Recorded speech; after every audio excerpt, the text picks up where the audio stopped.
Ligtas na at nasa mabuting kalagayan ang 11 taong gulang na batang lalaki na nakuryente nang subukang kunin ang saranggolang nakasabit sa electrical wire sa itaas ng bubungan ng isang daycare center sa Lapu-Lapu City sa Cebu.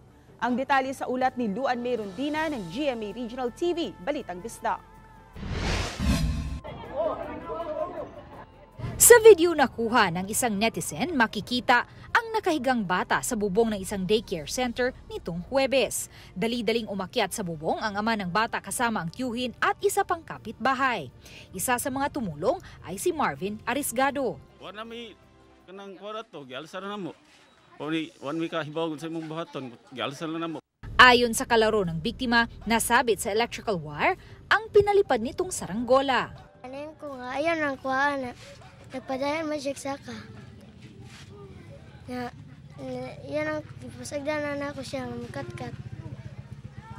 Kurentihan na lang.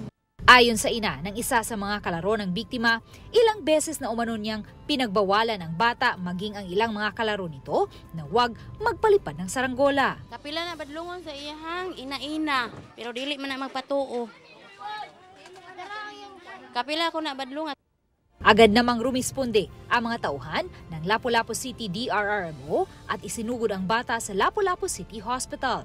Ayon kay Dr. Debra Custodio, hospital administrator, na nagtamo ang bata ng second-degree burns. Pag-abot, although awake pero combative, irritable. So, di pa relax o sa physician.